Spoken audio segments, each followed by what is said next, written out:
Para leer Primera de Corintios capítulo 3. Qué bueno que usted trajo su Biblia para que podamos juntos escudriñarla y ver que lo que realmente estamos estudiando aquí está basado en las Santas Escrituras. En Primera de Corintios capítulo 3, el versículo 11, voy a leer 3 o 4 versículos. Empieza el escritor San Pablo diciéndonos: porque nadie puede poner otro fundamento que el que está puesto, el cual es Jesucristo. Si sobre este fundamento alguno edificare oro, plata, piedras preciosas, madera, heno, hojarasca, la obra de cada uno se hará manifiesta, porque el día la declarará, pues por el fuego será revelada, y la obra de cada uno, cual sea, el fuego la probará. Si permaneciere la obra de alguno que sobreedificó, se recibirá recompensa. Si la obra de alguno se quemare, él sufrirá pérdida, si bien él mismo será salvo, aunque así como por juego. Bueno, así rápidamente, yo sé que usted no puede captar todo el mensaje que tenemos de la palabra de Dios aquí en esos versículos. Voy a tratar de explicarle un poquitito más, pero yo considero que usted es una persona como los de Berea, que llega a su casa, toma un tiempo oportuno y empieza a analizar las citas que aquí le estoy dando para que pueda el Espíritu Santo revelarle más allá de lo que alcanza a recibir aquí, que en realidad es muy poco. Es muy poco por el tiempo que tenemos, máximo una hora, hora 15. Y a veces en ese tiempo algunos de ustedes se duermen. Bueno, yo sé, están cansados, han trabajado mucho o quizás vieron la televisión hasta muy tarde, pero usted sabe, ¿no?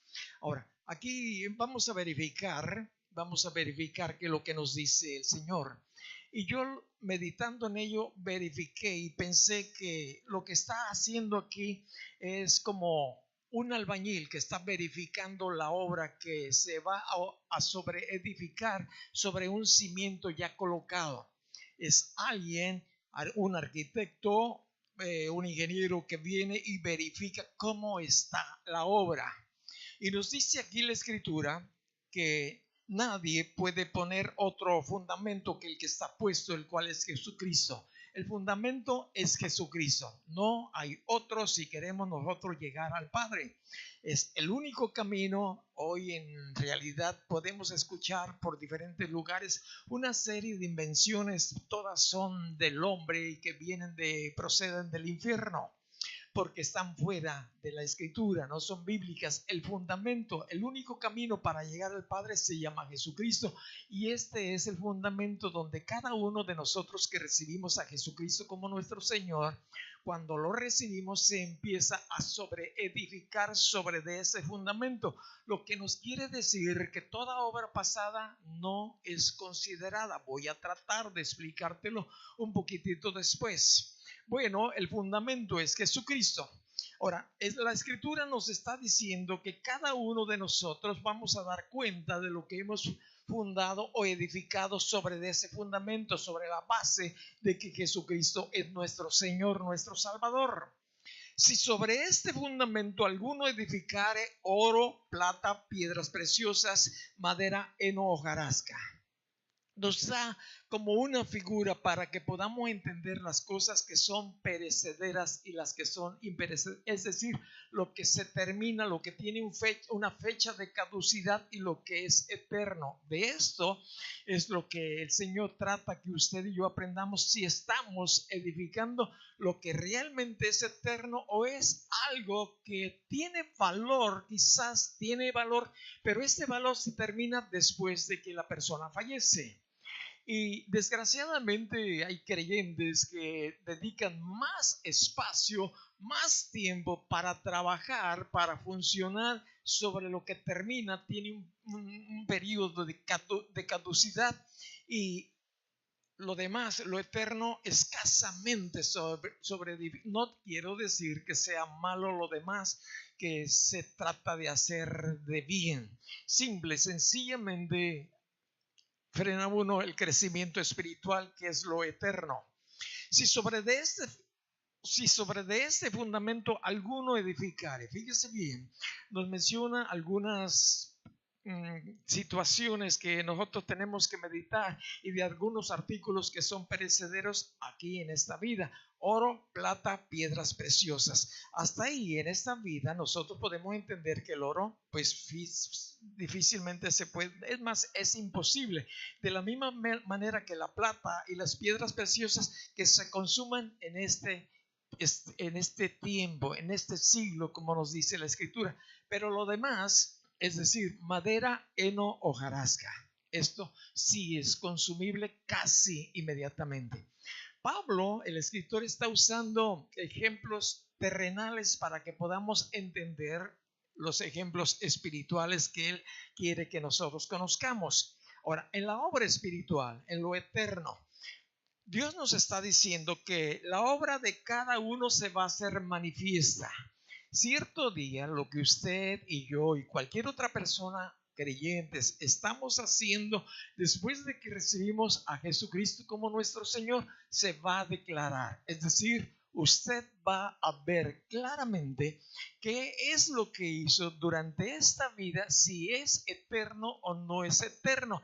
De la misma manera que su servidor y cualquier otra persona está hablando a los creyentes, está hablando a la iglesia de Corintio. Entonces, entendamos, cada cosa que usted y yo hacemos en esta vida, no muchas de ellas nos van a servir para la próxima, para que nuestro tiempo y nuestra estancia eterna sea todavía de la mejor que ya es desde el momento en que somos perdonados de nuestros pecados.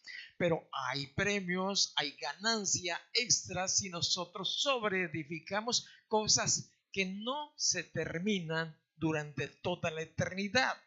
Ahora, aquí nos está mostrando pues cosas que se van a deteriorar en la eternidad, no van a pasar por el sedazo de Dios, que es madera, heno, hojarasca.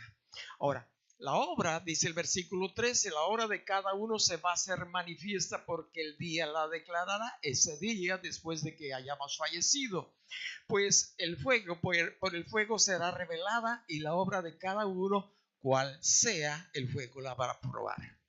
Entonces debemos de estar entendidos, debemos de recordar siempre eso, algo que se nos olvida en el infierno.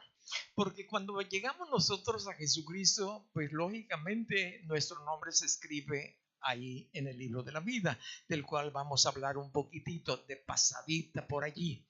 Pero tenemos que entender que con la tinta que se escribe es de esa tinta que se borra.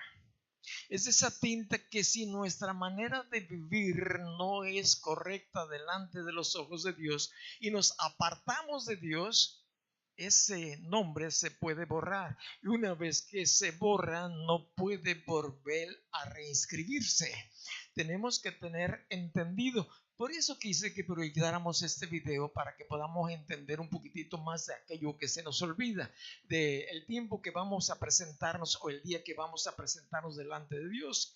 Y esto quiero decirle en el versículo 14 lo que le estoy tratando de explicar. Si permaneciere en la obra que sobreedificó, recibirá recompensa. Después de que usted y cualquier otro creyente fallezca, tiene asegurada una recompensa si es que lo que hizo mientras estaba en esta vida funcionó para la otra. Quiero que cheque el versículo que sigue, el 15. Si la obra de alguno se quemare, él sufrirá pérdida. Es decir, no va a recibir recompensa. ¿Qué es lo que nos sigue diciendo el resto del versículo? Si bien él mismo será salvo, aunque así como por fuego. Es como, yo siempre viene a mi memoria lo que pasaba en mi niñez en primaria y quizás en los primeros años de secundaria. Decíamos en primaria, ay, pasaste sí de panzazo. Cuando decíamos de panzazo, ¿por qué decíamos que habíamos pasado al siguiente año de panzazo? Porque cuanti no más logramos pasar al siguiente con la calificación más baja. Ahora, por el hecho de reconocer a Jesucristo como nuestro Señor y Salvador, todos nuestros pecados quedan borrados. Todos, absolutamente. Desde ese día quedan borrados los pecados de cada uno de nosotros. Entonces, nosotros tenemos que pensar, ¿qué es lo que tenemos en el cielo? Jesús dijo, hagan tesoros en el cielo, donde el ladrón no roba, donde el moho no echa a perder las cosas. Hagan tesoros en el cielo. Y la pregunta hoy en esta mañana es, ¿qué es lo que hemos acumulado allá en el cielo? ¿Tenemos solamente basura o tenemos tesoros también? Tenemos que preguntarnos, ¿por qué? ¿Qué es lo que yo estoy haciendo? ¿Qué es lo que estoy desarrollando? Y vamos a tratar de ver un poquitito más allá. Ante el tribunal de Cristo, cada uno de nosotros vamos a dar cuenta. Como nos dice el versículo 8, el que planta y el que riega son una misma cosa, aunque cada uno recibirá su recompensa conforme a su labor. Y Pablo describe parte de su labor en el versículo 9. Entonces, eso la escritura lo dice en diferentes partes. Quiere venir a otra escritura, quiero que lo vea en el libro de Colosenses. En el libro de Colosenses, si es que lo encuentro aquí rápidamente, si no, usted acompáñeme al capítulo 3. En el capítulo 3, en el versículo 2, yo puedo ver lo que dice aquí la escritura. Poned mira en las cosas de arriba, no en las de la tierra. Y el versículo 24, sabiendo que del Señor recibiréis la recompensa de la herencia, porque a Cristo al Señor servís. Bueno, concluimos con esto. Concluimos de que tenemos nosotros la oportunidad de hacer tesoros en el cielo y no solamente acumular montones de basura, porque no nos va a servir para la eternidad. Si vamos a estar delante de la presencia de Dios, si no hemos dado marcha atrás, si no nos hemos apartado del camino del Señor, si nuestro nombre no ha sido borrado del libro de la vida, porque el Señor dijo claramente que debemos de cuidar nuestra salvación con temor y con temblor. Cada vez que estoy yo haciendo algo, pienso que el Señor me está viendo. Cualquier cosa. ¿Por qué procuro hacer esto? Para no olvidarme de la gracia y de la misericordia de Dios. Veo que el Señor, que Dios me está viendo. Esté donde esté.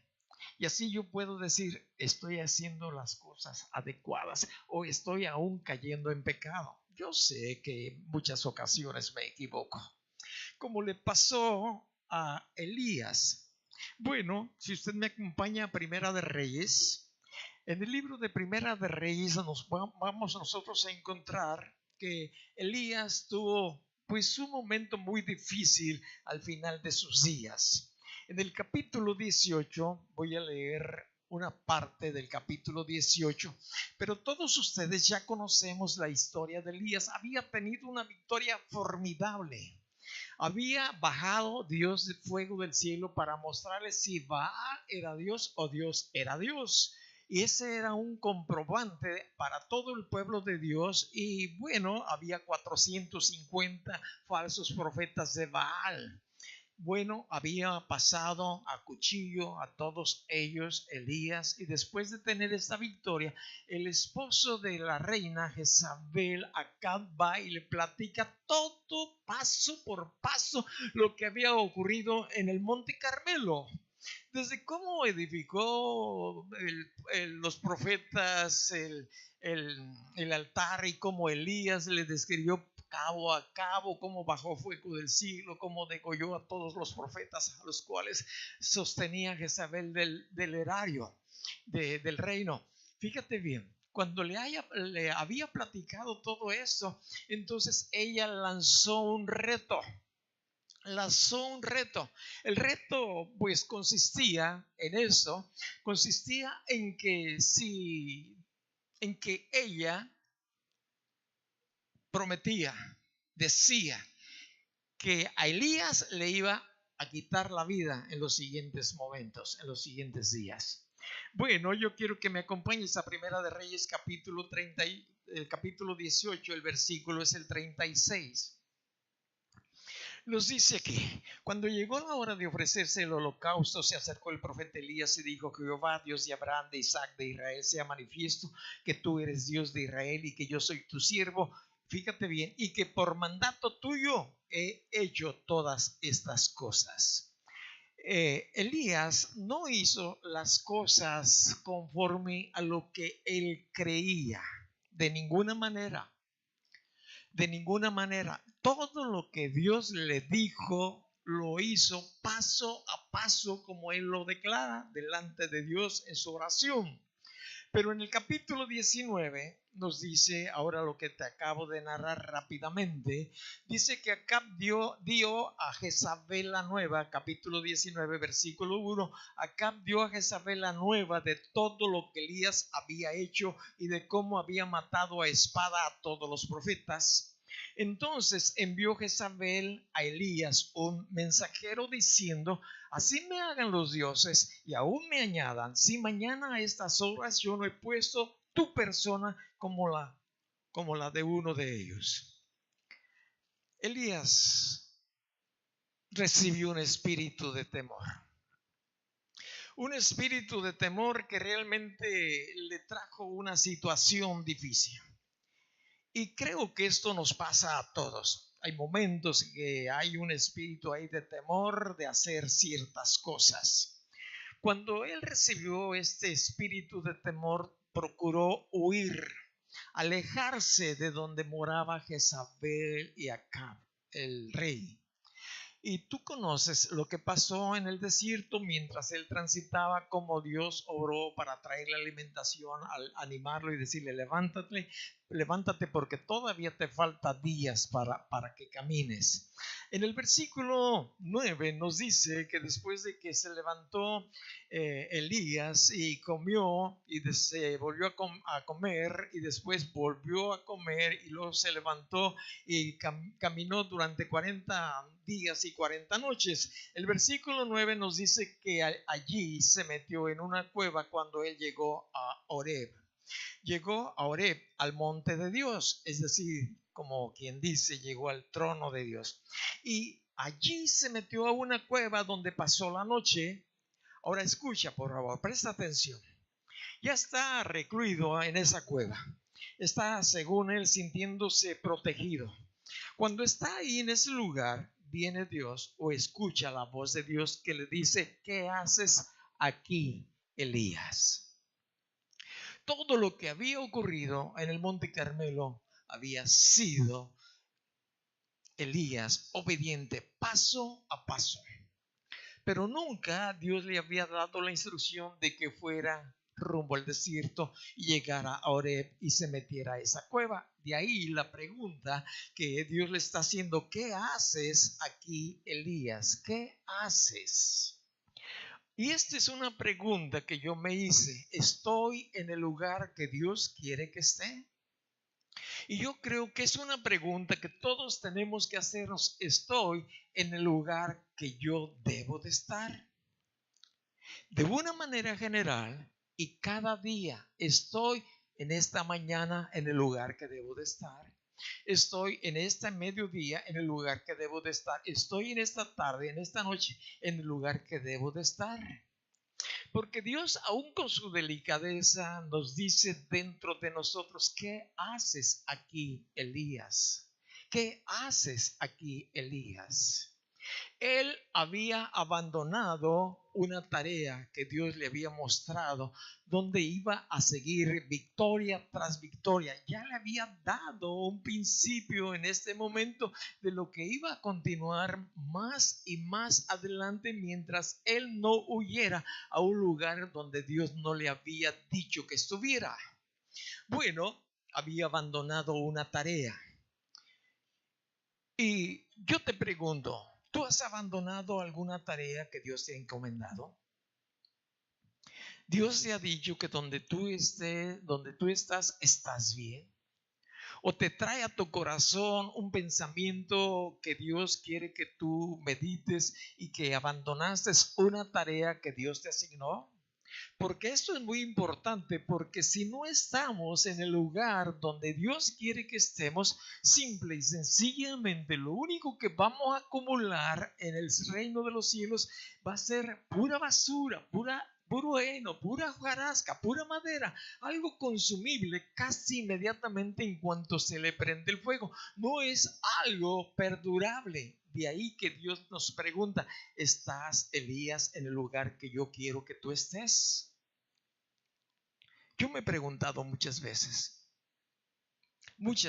cada día: ¿estoy haciendo, Señor, lo que tú quieres que haga? ¿Estoy en el lugar que tú quieres que yo esté? Bueno, el versículo 13 nos dice la escritura, en el 11, fíjate bien, voy a leer al 11, la instrucción de Dios, después de que le preguntó a Elías qué estaba haciendo en la cueva. En el 11 le dice: sal fuera y ponte en el monte delante de Jehová. Y he aquí Jehová que pasaba, y un grande y poderoso viento que rompía los montes. Imagínate este cataclismo que estaba llegando ahí en ese lugar donde estaba Elías. El día de ayer aquí avecindaba o se veía que venía una buena tormenta, se puso negro todo alrededor, hubo mucho viento, bajó mucha hojarasca de los techos de las casas, y lo único que nos trajo fue una buena lluvia de tierra y de basura. El día de ayer no cayó absolutamente nada de agua, nada. Pero aún así yo me preparé, puse las lonas que tengo que poner, hice algo que tenía que hacer. Pero la escritura aquí está mostrándonos lo que Dios está manifestando delante de Elías. Dice que un grande y poderoso viento que rompía los montes y quebraba las peñas delante de Dios, pero Dios no estaba en el viento. Y luego tras el viento viene un terremoto, pero Dios no estaba en el terremoto. El último temblor que recibimos o que sentimos o que palpamos fue hace unos cuantos días, ¿no? No sé, era en la madrugada, no recuerdo la hora, ¿verdad? Pero que vino un terremoto, nos despertó a algunos, breve, gracias a Dios, breve, pero a mí me puso inquieto, y se enderezó también, y procuramos estar listos con la luz prendida para, si continuaba, pues buscar la forma más, el lugar más adecuado. Bueno, pero nos dice la escritura que Dios no estaba en el terremoto. Luego tras el terremoto un fuego, pero Dios no estaba en el fuego. Tras el fuego un silbido apacible y delicado. Fíjate bien, un silbido apacible y delicado. Y cuando lo oyó Elías, cubrió su rostro con su manto y salió. Y se puso a la puerta de la cueva, y aquí vino a él una voz diciendo: ¿qué haces aquí, Elías?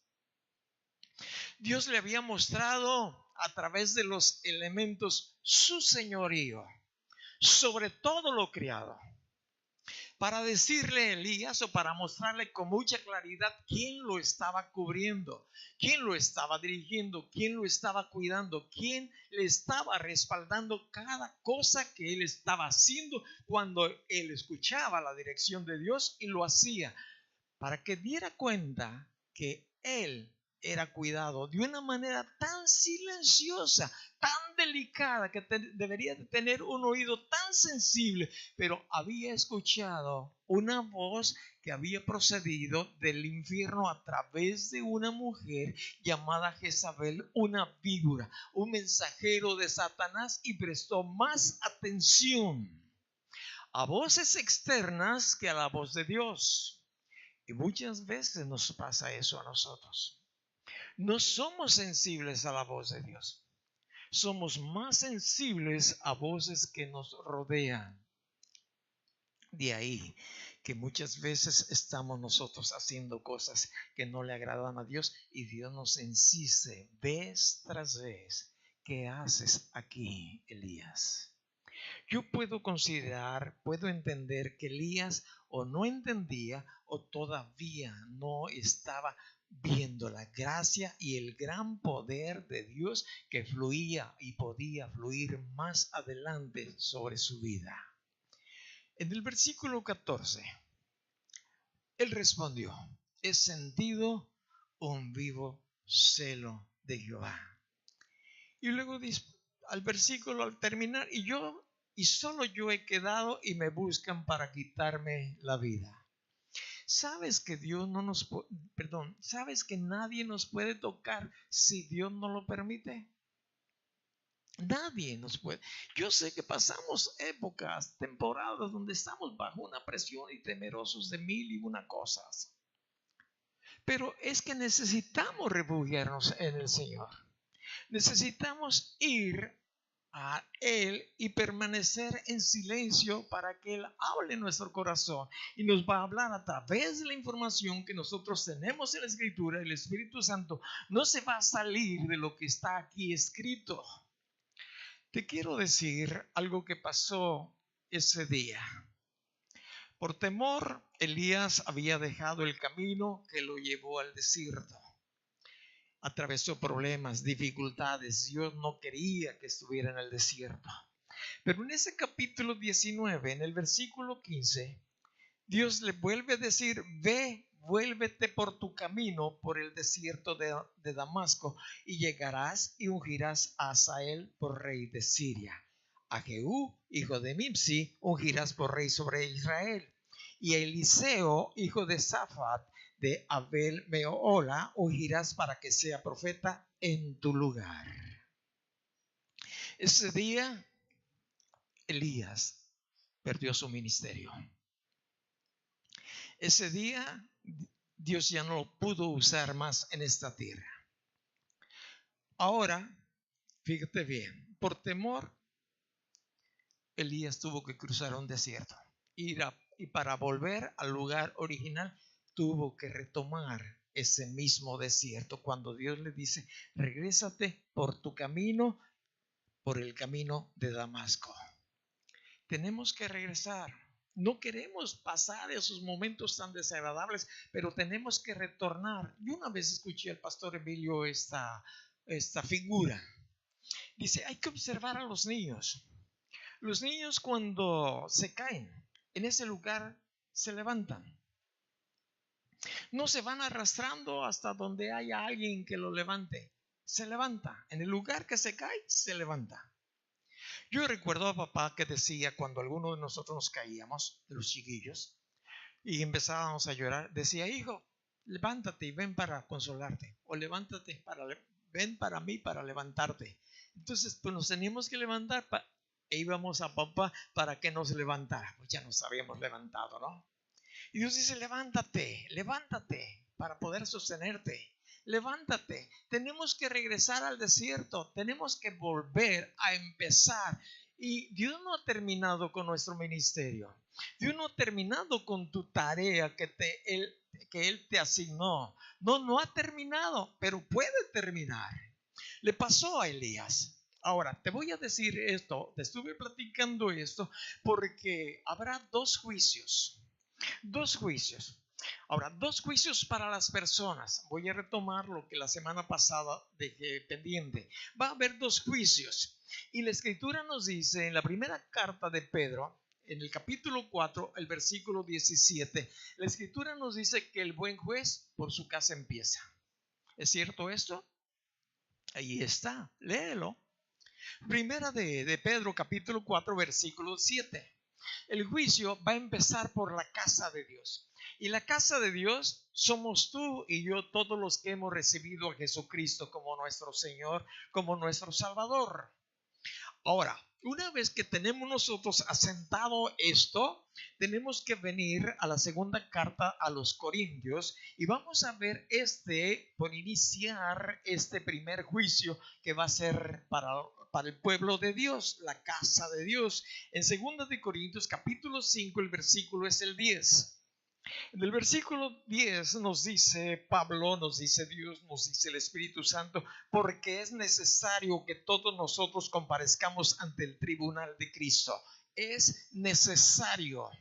Es necesario comer, es necesario descansar, es necesario divertirse, es necesario, una gran cantidad de cosas son necesarias. Pero algo muy importante, necesario para la eternidad, es que entendamos que todos vamos a comparecer ante el tribunal de Cristo. No se va a escapar ningún cristiano. todos vamos a estar allí. Escucha, ninguno va a escapar. Entonces aquí tenemos nosotros esto que nos dice la Escritura. El versículo 17, el versículo 17 nos dice: de modo que si alguno está en Cristo, nueva criatura es, las cosas viejas pasaron, y aquí todas son hechas nuevas. Desde el momento en que usted y yo recibimos a Jesucristo como nuestro Señor, somos nuevas criaturas. Las cosas viejas pasaron. Tus adulterios, tus mentiras, tus engaños, mis, todo eso pasó. Borrón y cuenta nueva. ¿Lo entiendes? En ese preciso instante que recibimos a Jesucristo como nuestro Señor, nuestro nombre se escribe en el libro de la vida. Inmediatamente, si inmediatamente muriéramos o muriésemos, inmediatamente iríamos a la presencia de Dios. ¿En dónde te basas? En ese hombre que estaba clavado a un lado de Jesucristo, que le dijo: Señor, recuérdate cuando estés en tu reino de mí, te aseguro que hoy estarás conmigo en el paraíso. Jesús sabía que iba a fallecer en ese día, como tal ocurrió. El Señor, este ladrón, ya tenía garantizada su entrada al cielo. No va a recibir nada, así como de panzazo. No logró enviar tesoros al cielo. No pudo, no tuvo tiempo. Pero usted y yo, ¿cuánto tiempo tenemos que recibimos a Jesucristo como nuestro Señor y Salvador? ¿Cuánto tiempo? 5 meses, 5 años, 15 años, 20 años, 25 años. ¿Cuántos años? Desde ahí tú eres una nueva criatura que tanto has o hemos enviado para hacer esos tesoros en el cielo. ¿Qué tanto? Porque todos vamos a comparecer. Todos vamos a estar allí. No habrá ninguno, nadie más. Entonces, si hoy las personas que están en primer lugar, en primer tiempo aquí, déjame decirte, Dios te ama, te quiere perdonar todos sus pecados, quiere borrar todos sus pecados pasados, pero necesitas pedirle que te perdone. Y una vez que tú le pides que te perdone, tú que estás por primera vez con nosotros, que bueno que estás, el Señor te trajo para que le conozcas, para que creas, para que veas, para que sepas que Él ya pagó el precio por tus pecados. Ya no tienes por qué pagarlos en el infierno. Ninguno de nosotros ya no tenemos. Jesús descendió a ese lugar para anunciar a los que esperaban su muerte para perdón de pecados y poderlos llevar al cielo. Ahí en ese lugar, fíjate bien, en el Hades, el otro ya está desocupado, ya lo checamos la semana pasada. Dios no quiere que vayas ahí. Ni usted, ni yo, que nuestro nombre ya está escrito en ese lugar. Todo pecado pasado está borrado. Ahora, yo sé que hay otro juicio y quiero que me acompañes al otro juicio. No voy a tomar mucho tiempo en hablarte de estos juicios, pero sí quiero que esté asentado el otro tipo de juicio. Ya te hablé rápidamente el de juicio donde estaremos todos los cristianos, todos los creyentes de cualquier tiempo delante del Señor. Ahora, aquí en el capítulo 20, en el versículo es el 12. Voy a ir a él directamente. Todo lo que Juan le reveló el Espíritu Santo a través de su ángel. Dice: y vi a los muertos, grandes y pequeños, de pie ante Dios. Y los libros fueron abiertos, y otro libro fue abierto, el cual es el libro de la vida. Y fueron juzgados los muertos por las cosas que estaban escritas según sus obras. Las cosas estaban escritas en los libros según sus obras. Fíjate bien, este es el otro juicio. Ahora, me voy a brincar algunas partes ahorita y me voy a ir al versículo 14.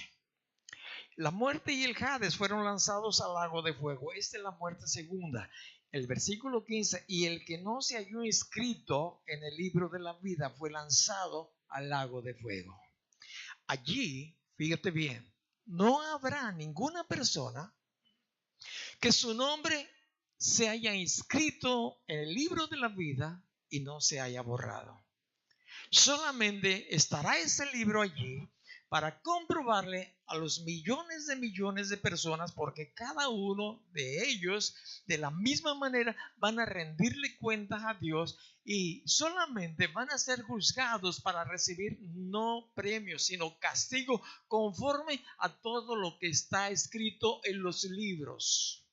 Habrá una serie de libros donde está anotado, o microfilms, o lo que tú quieras, cada una de las obras, desde el momento en que el pequeño supo que aquello que estaba haciendo era pecado hasta el fin de sus días. Habrá dos juicios. A esto se le llama el juicio final, como puedes ver ahí como subtítulo, el juicio ante el gran trono blanco. Este es el juicio, el último.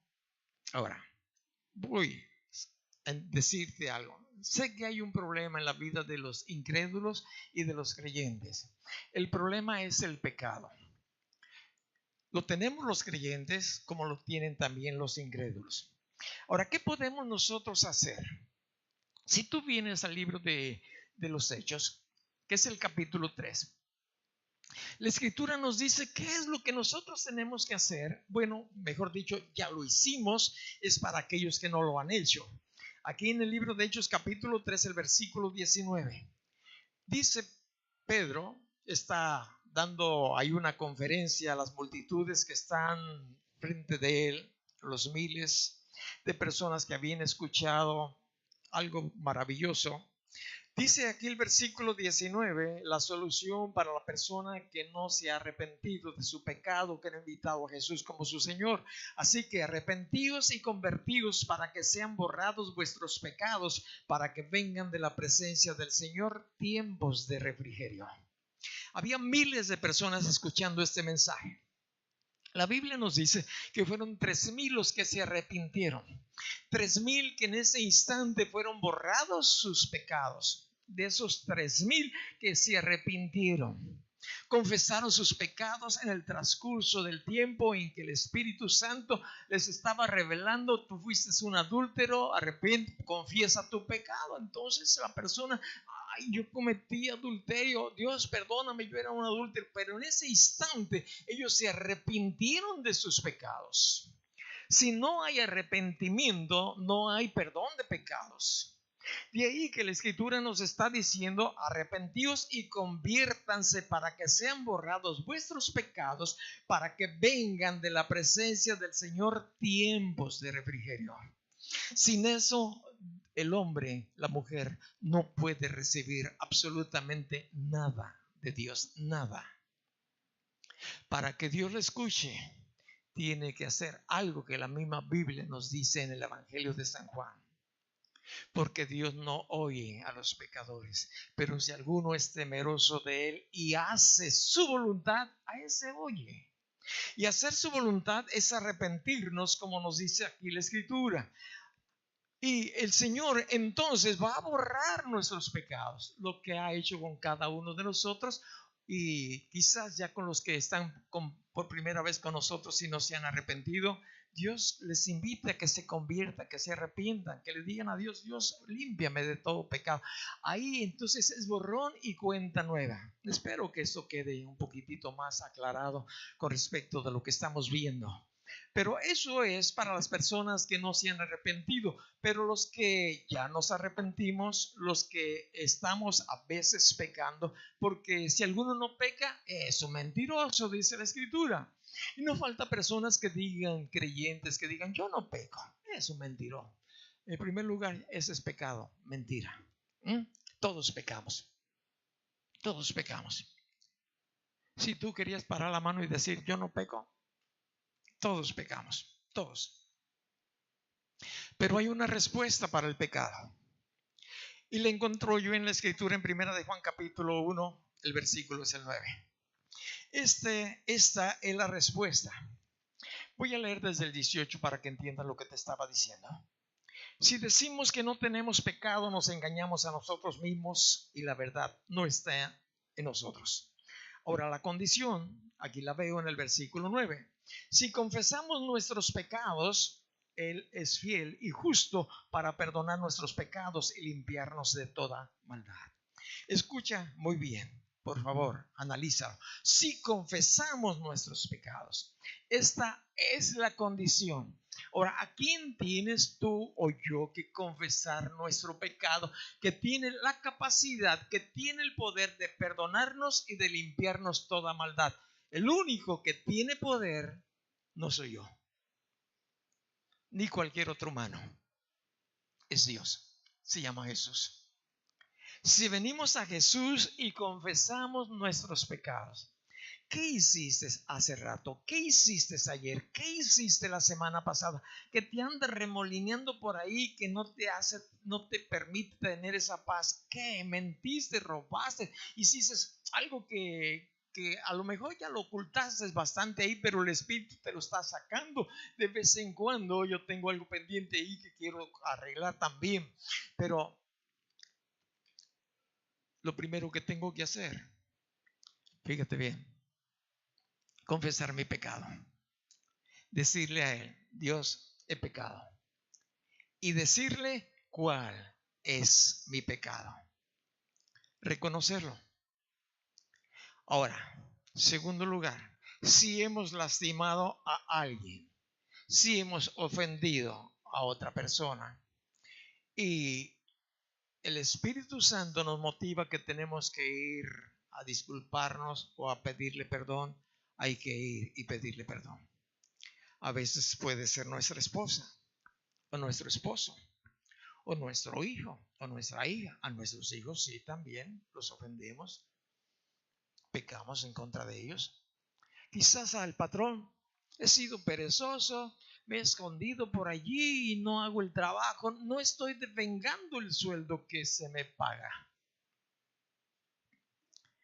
y soy marrullero y busco la manera de que salga el día. Eso es pecado, eso es mal. Tenemos que, si no decirle al patrón, pues meterle más ganas. Nosotros sabemos, el Espíritu Santo es bien sensible para hablarnos. Los insensibles somos nosotros, porque nuestro corazón se está engrosando de grosura, pero de grosura pecaminosa. Cristo libró la cautividad y la llevó al Padre. Al tercer día, fíjate bien, de ser sacrificado, se dejó ver a las multitudes. Ahora, una vez teniendo esto en cuenta, quiero que me acompañes al Evangelio de San Juan, al capítulo 14. En el Evangelio de San Juan, capítulo 14, Jesús hizo una promesa. La promesa que él hizo, la encuentro aquí en el versículo, una de tantas, pero sus discípulos estaban tristes, turbados, porque ya les había anticipado que él tenía que ser levantado. Y aquí les trae palabras de consuelo. Les dice: no se turbe vuestro corazón. ¿Creéis en Dios? Creed también en mí. Es decir, lo que yo les he estado diciendo es una verdad. Y les vuelve a recalcar esto: en la casa de mi Padre muchas moradas hay. Si así no fuera, yo se los hubiera dicho. Voy pues a preparar lugar para vosotros. Y si me fuere y os preparare lugar, vendré otra vez y los tomaré a mí mismo, para que donde yo estoy, vosotros también estén.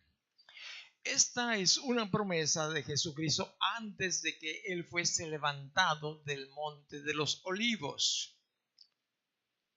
Cuando Él iba a ser levantado, yo pienso que los discípulos pensaron en eso. Bien, el Señor se va a preparar una morada, una casa, para que cuando yo fallezca aquí, tener una residencia en los cielos. Y Dios le dio el privilegio a Esteban, nos dice el libro de los Hechos en el capítulo 7, que estaba Esteban a punto de ser apedreado a causa del testimonio que estaba dándoles a todos aquellos incrédulos y sobre todo a los religiosos. Y en Hechos capítulo 7, el versículo 55, momentos antes de que le apedrearan y él muriera, dice: oyendo estas cosas se enfurecían en sus corazones y crujían los dientes contra él. Ahora escucha lo que le pasó a Esteban antes de fallecer. Pero Esteban, lleno del Espíritu Santo, puesto los ojos en el cielo, vio la gloria de Dios y a Jesús que estaba a la diestra de Dios. Y dijo: he aquí veo los cielos abiertos y al Hijo del Hombre que está a la diestra de Dios. Entonces ellos, dando grandes voces, se taparon los oídos y arremetieron a una contra él y lo mataron. Yo he escuchado de algunas personas que han visto cuando algunos de sus familiares o conocidos parte al hogar celestial. Les platiqué en días pasados de doña Brígida, cómo ella días antes había recibido a Jesucristo como su Señor, guiada por cierta persona cristiana. Allá refundida en el rancho, donde uno para llegar a cesar a él cuesta mucho trabajo, hay mucha problemática. Durante muchos años se le estuvo hablando de la gracia, de la misericordia de Dios, y nosotros, mi esposa y yo, y muchos de los que íbamos aquí, la visitábamos y le hablamos de la gracia de Dios a ella y a su hija, única hija, María. Bueno, ella falleció cuando estaban yendo al doctor, te lo dije, te lo platiqué a grandes rasgos. Bueno, la llevaban al doctor, no tenía una cita extraordinaria, simplemente una visita común y corriente como hacía constantemente. Y cuando iban en el trayecto para llegar al pueblo, ella, cogida de la mano de su hija, la soltó y dice los que la acompañaban que se veía su cara alegre, como con sus labios sonriendo. Pensamos, creemos que ella estaba viendo más allá de lo que vemos todos con nuestros ojos naturales. No sé si a mi esposa le tocó ver a papá cuando falleció, no sé a quién le tocó. ¿Viste algo que cambió al morir? Miraba, bueno, son cosas maravillosas. Quizás los ángeles que vienen a recogerle a uno. Pero Esteban vio aquellas cosas tan bellas que Dios ha preparado. Esteban iba a ir directo a la presencia de Dios. Ya no iba a ir al seno de Abraham, a ese lugar que iban todas las almas de los creyentes antes de que Jesús muriera en la cruz. Resucitado Jesús fue ese lugar, predicó a la cautividad, los tomó, los llevó al Padre. Ese lugar está vacío. Te lo repito para que tú estés visualizando lo que está pasando más allá de donde nuestros ojos ven. Ahora, en 2 de Corintios, en el capítulo 5, el versículo 8. En 2 de Corintios capítulo 5, el versículo 8, Pablo está describiendo esto. Pablo lo dice, voy a leer desde el versículo 6, así que vivimos confiados siempre. Fíjate qué confianza tenía Pablo, qué confianza debemos de tener cada uno de nosotros que hemos recibido a Jesucristo y que estamos caminando conforme a su voluntad. Y sabiendo que entre tanto que estamos en el cuerpo, estamos ausentes del Señor. Porque por fe andamos, no por vista. Pero confiamos, sigue confiando. Y más quisiéramos estar ausentes del cuerpo y presentes al Señor. Por tanto, procuramos también ausentes o presentes serle agradable. Porque es necesario que todos nosotros comparezcamos ante el tribunal de Cristo para que cada uno reciba según lo que haya hecho mientras estaba en el cuerpo, sea bueno, sea malo. Es necesario estar en la presencia de Dios para ese juicio. Entonces, hay dos juicios. Hay dos juicios. Ahí tú y yo vamos a dar cuenta a Dios de lo que hemos hecho, sea bueno, sea malo, sea heno, sea hojarasca, sean perlas preciosas, oro, plata, en fin, perlas preciosas. Ahí vamos a dar cuenta y nos vamos a verificar realmente si le sacamos provecho a la bendición de Dios. Entonces habrá dos juicios, habrá dos resurrecciones. Es decir, toda persona, donde quiera que se encuentre, va a resucitar. Toda persona va a llegar al extremo de morir. Va a haber una pequeña cantidad de personas que no van a morir, pero ese es cuento de otra plática, de otra enseñanza. Pero fíjate bien, la muerte será eterna para aquellos que no conocen a Jesús, pero también será eterna, pero para vida, los que conocemos a Jesucristo. Cada uno de estos dos grupos, creyentes o incrédulos, vamos a tener un cuerpo, sea para gozarnos en la presencia de Dios o sea para que sufran toda la eternidad. Toda persona va a tener un cuerpo indestructible. Cada alma va a recibir a su tiempo un cuerpo. Jesús lo explicó de esta manera. En el libro de San Juan, capítulo 5, el versículo es el 28. Dice el Señor Jesucristo, el 28, no se maravillen de esto, porque vendrá hora cuando todos los que están en los sepulcros oirán su voz. Todos van a oír su voz, los que están en los sepulcros.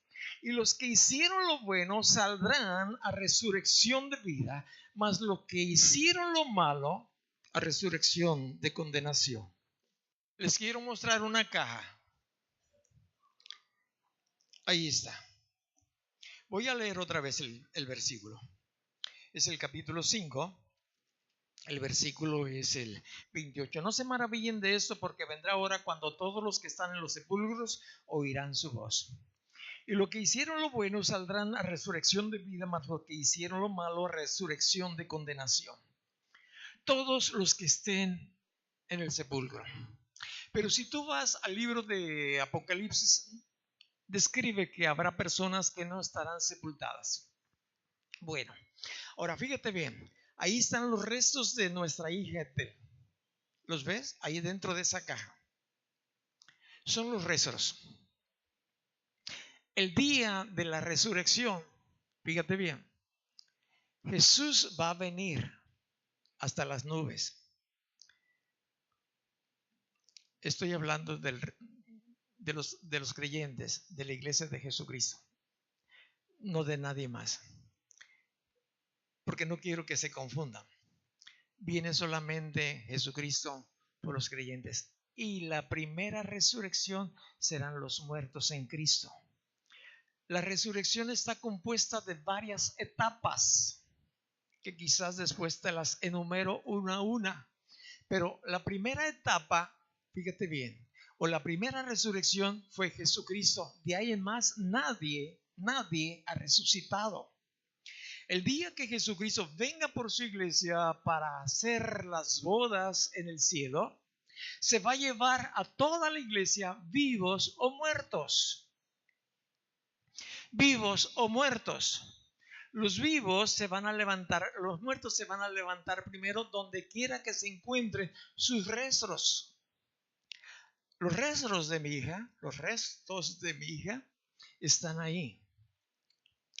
El día que Jesucristo venga por el resto de creyentes, desde el primero que murió, quizás el que estaba en la cruz y que le dijo, hoy estarás conmigo, fue quizás el primer creyente o de la iglesia, posiblemente, yo no sé, pero fíjate bien, van a resucitar primero y después los que estamos vivos vamos a ser transformados. Ahí están los restos. De ahí va a salir un cuerpo nuevo del Señor, para el Señor. Se va a unir al alma que el Señor trae de ahí, del cielo. ¿Dónde se van a unir? En las nubes, ni en el cielo ni en la tierra. qué cosas tan maravillosas tiene Dios para con nosotros. Cosas hermosísimas que nosotros tenemos que estar escuchando, analizando. 29. Los que hicieron lo bueno saldrán a resurrección de vida. Vija era creyente, trabajó para el Señor. Mas los que hicieron a malo, a resurrección de condenación. Otra resurrección. Una resurrección, otra resurrección. Es decir, donde quiera que se encuentre el cuerpo de los creyentes, van a participar en la primera resurrección. Los perdidos participarán en la segunda resurrección. Termino con una lista de resurrecciones a grandes rasgos. Tú la vas a encontrar en 1 de Corintios capítulo 15. Fíjate bien, te estoy dando citas. Primero Cristo, después la novia. Todo está aquí en la Biblia. Después, 2 testigos durante la tribulación. Otros más en su segunda venida a esta tierra. Y los últimos de la primera resurrección será al final de los 1000 años del reinado de Jesucristo sobre esta tierra. Entonces, tú y yo ya tenemos una idea general. Y vamos a indagar, y vamos a buscar, y vamos a documentarnos para saber lo que Dios tiene preparado para nosotros. Uno debe de interesarse. A veces ni siquiera nos acordamos que hay un infierno que está ardiendo, que nos está esperando, y miles de demonios, millones de demonios que quieren que nuestro nombre se borre del libro de la vida. Y si no se borra, dice, pues lo menos que no saque ninguna recompensa. Hay que se la lleve tranquilito. Si lo alcanzamos a atrapar antes de que llegue la muerte. ¿Quieres leer algo más? Checa 1 de Corintios capítulo 11. Ahí te dice la razón del por qué algunos se nos han adelantado. Chécale. Bueno, eso es a grandes rasgos los que van a participar o vamos a participar de la primera resurrección. En la segunda, todos los perdidos de todos los tiempos. Desde el primero, pensemos que haya sido Caín, pero desde el primero hasta el final, los que fallecieron sin Cristo hasta el día de hoy, desde el primero ya tiene 6000 años en el Hades, ahí donde se encontraba o se encuentra el rico, donde se encuentra Caín, donde se encuentra aquel que traicionó a Jesús, que se llamó Judas. Y miles y miles. Pensemos en nuestra familia, en nuestros hermanos, nuestros amigos. Cierra tus ojos, por favor.